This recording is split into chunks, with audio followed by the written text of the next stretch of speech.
Let's look at this new NBC News Survey Monkey poll. It's just out this morning. American voters divided over President Trump's potential impeachment. According to the poll, registered voters are split 49 to 49 on the question of whether President Trump should be impeached and removed from office. Broken down by party, a majority of Democrats, 89%, say Trump should be impeached and removed from office. The number is 53% among independents, and only 9% of Republicans agree. Jake Sherman, I'll let you take it away on these numbers and also on what you've been witnessing over the last few days in Capitol Hill, perhaps because of these numbers. Yeah, I mean, listen, this is the traditional divide of America, right? I mean, half the country supports the president, half doesn't on most days and most presidents. And this is why, if you talk to most Democrats and many Republicans, frankly, Democrats want the impeachment proceedings or some version of them in public and not behind closed doors. And it's a Republican talking point, no doubt, that they are doing this secretly. But the political imperative is, and Democrats recognize this because they said this for months. Nancy Pelosi said this for months. The political imperative is to make the case to the American people that the president is deserving of impeachment. Whatever you think of impeachment, there's definitely some uncertainty about whether the public is fully behind it or not. And I don't know how it will be done. There's a lot of questions right now about what a public phase of impeachment would look like, who would testify, and that's a big question that Democrats have to answer. Who could they convince to go in front of a committee, which is going to be on every television cable network on TV for hours at a time? Who could they convince to do that and speak out against the president? And that's a big question. I mean, Bill Taylor, the current ambassador to Ukraine,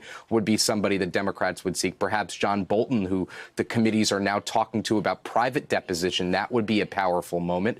And what we've been witnessing on Capitol Hill is an absolute circus. And you have Republicans trying to break into secure areas of the Capitol to make a point that these hearings are secret. It's quite strange. It's really turned into a circus of stunts. But Democrats recognize that they need to change course at some point and begin making these points to the public to not only bolster their case externally, but also internally. And they need to do it soon because there are only 20-something legislative days before the end of this year. The government is about to shut down on November 21st. They want to do a trade deal. There's a lot to be done in not a lot of time. And a lot of people believe that they cannot afford to bring impeachment into 2020. And so we'll have to see how they handle that in the coming days and weeks. So, Jennifer, as you look at these numbers, again, the question is, should President Trump be impeached and removed from office? This is not just support for the impeachment inquiry. This is people who've made up their minds that he ought to be removed from office. The independent number jumps out a bit. 53% support that notion. It is. And actually, it's somewhat remarkable that the numbers in favor of impeachment and, as you say, explicitly removal are as high as they are because we haven't seen these people testify in public. So it's remarkable that the country has moved as far as it has. I think when the individuals who've come forth to testify turn out in public, they will be impressive. From everything we've heard from the Republicans, or everything we've heard from the Democrats and what we haven't heard from the Republicans, these are very impressive people with long careers in government. They are not partisans. They have credibility. In some cases, as in Bill Taylor's case, he took copious notes during the process. So I think it will have an impact and it will move opinion to some degree or another. And I think it's indicative of the lack of game plan, the lack of substantive response that the Republicans have seized upon this very flawed talking point that it's in secret. Well, there are a bunch of Republicans in there as well, so it's not a very well-kept secret. There are Republicans on these hearings.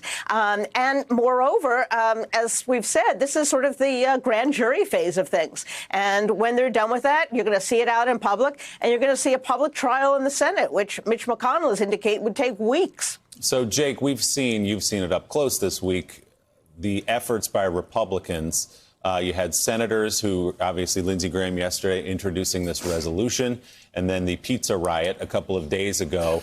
When you talk to them privately, because neither of those address the substance, for example, of what Bill Taylor said, when you talk to Republicans privately, do they express concerns about some of the testimony? Because I note they're not really attacking Bill Taylor's credibility as a witness or the substance of what he says. Yeah, absolutely. I mean, What you're seeing is a defense that is being launched and being posited because they don't have a defense of the president's actions or a coherent defense of the president's actions. And I think what you see more broadly is that very few people want to defend on substance because they don't know what's around the corner, right? I mean, they don't know what else people are going to say, what other things are going to come up in these closed testimonies or in news reports going forward. So why would members of Congress, whose chief objective is to get elected, let's be blunt, their chief objective is to get reelected, why would they stick up for a president who's not been on the level with them and not been completely forthright about what he's doing behind the scenes? Now, I just want to make one point about that poll. Most Americans do not make a distinction between impeachment and removal from office. So I actually would not put much stock in the fact that the poll is worded impeachment and removal from office, because most people see that as one and the same. So I think that poll is still striking, but I think it's a closer test of just what people believe about this process and about whether the president has done wrong. And still, I mean, for that, those numbers are still striking, even given that I don't think people make that distinction between impeachment, which is charging, and removal from office, which the Senate is responsible to do. And Karine, the numbers on those polls we've seen on impeachment have been pretty consistent, and that the one from NBC News this morning sort of lines up with where we've been for a couple of weeks. No, that's exactly right. It's historical, the way these numbers have moved in the last few weeks when Nancy Pelosi announced an impeachment inquiry. I mean, that is a real thing. And I think, like Jennifer was saying, we're not even in the public hearing stage. We're just getting information that is being leaked out of these hearings. And my question to you, Jennifer, have you been in conversation with any of these Republican congressional members, you yourself being a conservative and having know a lot of these people? Do they say anything to you about what's going on that could give us some light on what they're thinking? I think they are obsessed with this process issue, and they say it in private, they say it in public.